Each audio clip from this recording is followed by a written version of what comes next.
إن الحمد لله وحده والصلاة والسلام على من لا نبي بعده اللهم علمنا ما ينفعنا وانفعنا بما علمتنا وزدنا علما وأصلح لنا شأننا كله ولا تكلنا إلى أنفسنا طرفة عين الحمد لله যাবতীয় প্রশংসা একমাত্র আল্লাহ রাব্বুল আলামিনের জন্য।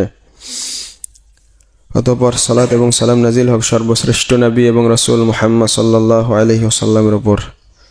আল্লাহুম্মা সাল্লি ওয়া সাল্লিম আলাইহি। আমরা আলোচনা করে আসছি ধারাবাহিকভাবে ফিতনা সম্পর্কিত হাদিসগুলো। আজকের হাদিস ৯৭ নম্বর হাদিস। আবু দাউদের হাদিস। আমাদের লেখক বলছেন মুআজ ইবনে জাবাল রাদিয়াল্লাহু তাআলা আনহু থেকে বর্ণিত, রাসূলুল্লাহ সাল্লাল্লাহু আলাইহি সাল্লাম বলেছেন, আল মালহামাতুল কুবরা ওয়া ফাতহুল কুসতান্তিনিয়া ওয়া খুরুজুদ দাজ্জাল ফি ৭ আশহুর, হাসানাহু তিরমিজি। যে মহাযুদ্ধ সংঘটিত হবে, সে মহাযুদ্ধ কনস্টান্টিনোপল বিজয় এবং দাজ্জাল বের হওয়া, এই তিনটা ঘটনা ৭ মাসের মধ্যে সংঘটিত হবে। আবু দাউদ, তিরমিজি, ইবনে মাজার হাদিস। পরের হাদিস আবু দাউদের আব্দুল্লাহ ইবনে বুসর রাদিয়াল্লাহু তাআলা আনহু মারফুভাবে বলেন যে বাইনাল মালহামাত ওয়া ফাতহুল মাদিনা ৬ সিনিন, সে মহাযুদ্ধ আর কনস্টান্টিনোপল বিজয় হবে ৬ বছরের মধ্যে। ওয়া ইয়াখরুজুল মাসিহুদ দাজ্জাল ফিস ৭ আর দাজ্জাল বের হবে ৭ম বছরে। আমাদের লেখক বলছেন হাযা আসাহু মিন হাদিসি ঈসা, ইয়ানি হাদিস মুআজ। পূর্বের মুআজ ইবনে জাবাল রাদিয়াল্লাহু তাআলা আনহুর হাদিসের চাইতে এই হাদিস বেশি সহিহ। তবে আল্লাহু আলাম, তাহকিক হচ্ছে এই হাদিস দুইটাই জয়ীফ, কোনো হাদিসই সহিহ নয়। সময় উল্লেখ সম্পর্কে হাদিসগুলো সহিহ নয়, আল্লাহু আলাম। তারপরে ৯৯ নম্বর হাদিস আবু দাউদের। সাউবান রাদিয়াল্লাহু তাআলা আনহু বলেন, রাসূলুল্লাহ সাল্লাল্লাহু আলাইহি সাল্লাম বলেছেন, ইউশিকুল উমাম আন তাদা আলাইকুম কামা তাদা আল আকালাতু ইলা কাসআতিহা। অচিরেই এমন সময় আসবে যে মানুষরা একটা প্লেটে যেমন অনেকজন খাওয়ার জন্য একত্রিত হয় চারিদিক থেকে, ঠিক এইভাবে বিজাতিরা তোমাদের বিপক্ষে একত্রিত হবে। তো এক ব্যক্তি বললেন, ওয়ামিন কিল্লাতিন নাহনু ইয়াউমা ইযিন, হে আল্লাহর রাসূল সাল্লাল্লাহু আলাইহি সাল্লাম, তখন কি আমাদের সংখ্যা কম থাকবে? কম থাকার কারণে বিজাতিরা আমাদের বিপক্ষে একত্রিত হবে? তো রাসূলুল্লাহ সাল্লাল্লাহু আলাইহি সাল্লাম বললেন যে না, বাল আনতুম ইয়াউমা ইযিন কাসীর ওয়ালাকিন্নাকুম গুসাউন কা গুসাইস সাইল, বরং তোমাদের সংখ্যা সেদিন অনেক বেশি হবে, কিন্তু তোমাদের অবস্থা হবে স্রোতে ভেসে আসা খড়কুট আবর্জনার মতো। এই ধরনের অবস্থা হবে। নাসাল্লাল্লাহু আল-আফিয়া।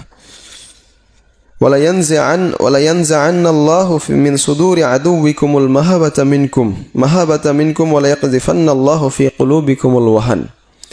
আল্লাহ তাআলা তোমাদের শত্রুদের অন্তর থেকে ভয় ছিনিয়ে নেবেন, তোমাদেরকে তারা ভয় করবে না, আর তোমাদের অন্তরে আল্লাহ তাআলা দুর্বলতা, ভীরুতা ঢুকিয়ে দিবেন। তো এক ব্যক্তি বললেন, হে আল্লাহর রাসূল সাল্লাল্লাহু আলাইহি সাল্লাম, ওমাল ওয়াহান, এই দুর্বলতা, ভীরুতা আবার কি? রাসূলুল্লাহ সাল্লাল্লাহু আলাইহি সাল্লাম উত্তর দিলেন, হুব্বুদ দুনিয়া ওয়া কারাহিয়াতুল মাউত, দুনিয়াকে ভালোবাসা এবং মৃত্যুকে অপছন্দ করা, এটাই হচ্ছে ভীরুতা, দুর্বলতা। যখন এইরকম হবে তখন বিজাতিরা মুসলিমদের ওপর চেপে বসবে।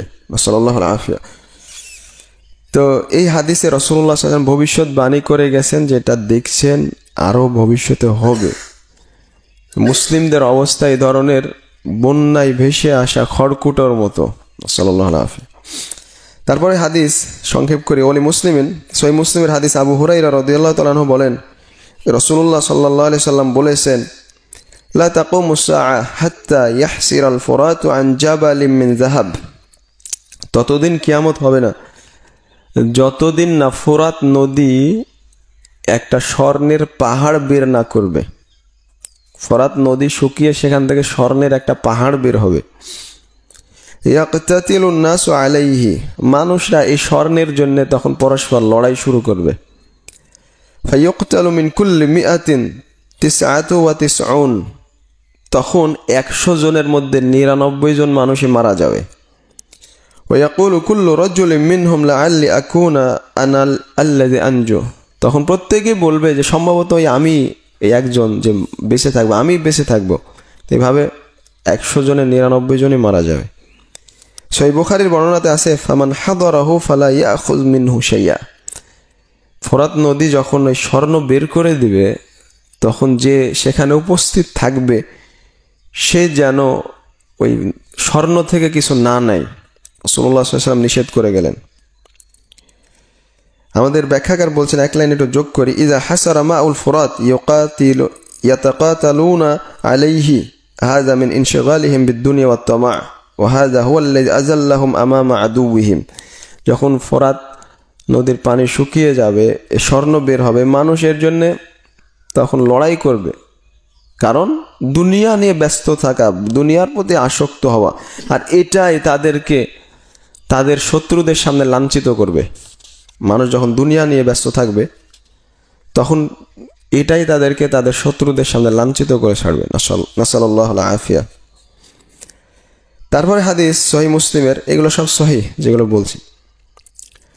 আবু হুরায়রা রাদিয়াল্লাহু তাআলা আনহু থেকে বর্ণিত, তিনি বলেন রাসূলুল্লাহ সাল্লাল্লাহু আলাইহি সাল্লাম বলেছেন, মানাআতিল ইরাক দিরহামাহা ওয়া কাফিজাহা, অচিরেই দেখা যাবে যে ইরাকবাসীরা তাদের দিরহাম এবং কাফিজ দিতে তারা অস্বীকৃতি জানাবে, দিবে না।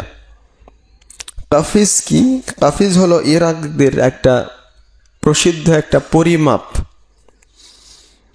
ওয়াহুয়া সামানিয়াতু মাকাকিক, তার পরিমাণ হচ্ছে 8 মাকুক। 1 মাকুক হচ্ছে সাউন ওয়া নিসফুন, মানে 1.5 সা, তার মানে কেজিতে প্রায় 4.5 কেজি আনুমানিক। 1 মাকুক 4.5 কেজি, তাহলে 8 মাকুকে হচ্ছে 1 কাফিজ। এটা তাদের একটা পরিমাপ ছিল ইরাকের। তো অচিরেই তারা দিরহাম এবং এই কাফিজ দিবে না। ওমানাআতি শাম ও মুদ ইয়াহা ও দিনারাহা, আর অচিরে দেখা যাবে শাম বাসীরা তাদের মুদ এবং দিনার দিবে না।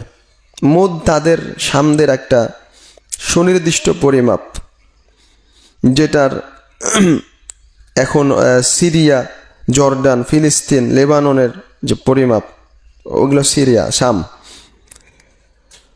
তো এই মুদের পরিমাপ ওই তাদের একটা প্রসিদ্ধ পরিমাপ, যেটা তাদের মধ্যে প্রচলন ছিল। তারপরে ওমানাআত মিসরু ইরদাব্বাহা ওয়া দিনারাহা, আর মিশরবাসী তাদের ইরদাব এবং দিনার দিবে না। ওই ইরদাব হচ্ছে মিশরের একটা প্রসিদ্ধ পরিমাপ, যেটা হচ্ছে প্রায় 24 সাআন, 24 সা এক ইরদাব পরিমাণ। এটা তখন প্রচলন ছিল। এটা কেন দিবে না এই সম্পর্কে ব্যাখ্যাকারগণ লিখেছেন যে হাযা ইখবারুন আন আমরিন সায়াকা ওয়া হুয়া আন্নাল মুসলিমিন সাইফতাহুনা তিলকাল বিলাদ ওয়া আন্নাহা সাতাকুনু ফি আইদিহিম সুম্মা বা'দা যালিকা তাউদু ইলাল কুফফার। রাসূলুল্লাহ সাল্লাল্লাহু আলাইহি সাল্লাম ভবিষ্যৎবাণী করছেন অচিরেই এই ইরাক, শাম, মিশর এগুলো মুসলিমরা বিজয় করবে, করে তাদের হাতে চলে আসবে। তখন তারা এগুলো থেকে কর, জিজিয়া এগুলো দিবে, কিন্তু কিছুদিন পরেই এগুলো আবার কাফেররা দখল করবে, করে তখন আর এই জিজিয়া কর দিবে না। এরা রাসূলুল্লাহ সাল্লাল্লাহু আলাইহি ওয়াসাল্লাম ভবিষ্যৎবাণী করছেন, মুসলিমদের হক তারা দিবে না। তখন রাসূলুল্লাহ সাল্লাল্লাহু আলাইহি ওয়াসাল্লাম বললেন, ওয়াউদতুম মিন হাইসু বাদাতুম, তোমরা তখন তোমাদের পূর্বাবস্থায় ফিরে যাবে। ওয়াউদতুম মিন হাইসু বাদাতুম 3 বার বললেন, তোমরা তোমাদের পূর্বাবস্থায় ফিরে যাবে। মানে এই বাক্যের মানে ব্যাখ্যাকাররা কয়েকটা ব্যাখ্যা লিখেছেন যে যখন অনারবরা, এই কাফেররা যখন তাদের জিজিয়া কর দিবে না, তখন তোমরা যেমন পূর্বে দরিদ্র ছিলে ঠিক সেই অবস্থায় ফিরে যাবে। আন্নাকুম তাবকুনা আলাতান আলা আনফুসিকুম লা ইউরসালু লাকুম খায়রাতু তিলকাল বিলাদ, যখন যেভাবে দরিদ্র ছিলে পূর্বে, অসচ্ছল, ওই অবস্থায় ফিরে যাবে। একটা ব্যাখ্যা। আর দ্বিতীয় ব্যাখ্যা যে না, যেহেতু ওই একটা হাদিসে বলা আছে যে বাদাল ইসলাম ও গরিবান, ইসলাম অপরিচিত অবস্থায় শুরু হয়েছে আবার অপরিচিত হয়ে যাবে, ঠিক সেইভাবে তোমরা আবার পূর্বের অবস্থায় ফিরে যাবে, যে নগণ্য কিছু মানুষ শুধু প্রকৃত ইসলাম মানত, ওই ধরনের অবস্থা তোমাদের শুরু হয়ে যাবে। আল্লাহু আ'লাম বিসওয়াব। তো আবু হুরায়রা রাদিয়াল্লাহু তাআলা আনহু বলছেন যে আবু হুরায়রার গোশত এই বিষয়ে সাক্ষ্য দিয়েছে, গোশত এবং তার রক্ত। তো এই ছিল কিছু হাদিস। আল্লাহ আমাদের সবাইকে এগুলো জেনে আমল করা তৌফিক দান করুন, আল্লাহুম্মা আমিন। সহিহ মুসলিমের হাদিস এটা। সুবহানাকাল্লাহুম্মা ওয়া বিহামদিক আশহাদু আল্লা ইলাহা ইল্লা আনতা আস্তাগফিরুকা ওয়া আতুবু ইলাইক। আসসালামু আলাইকুম ওয়া রাহমাতুল্লাহি ওয়া বারাকাতুহু।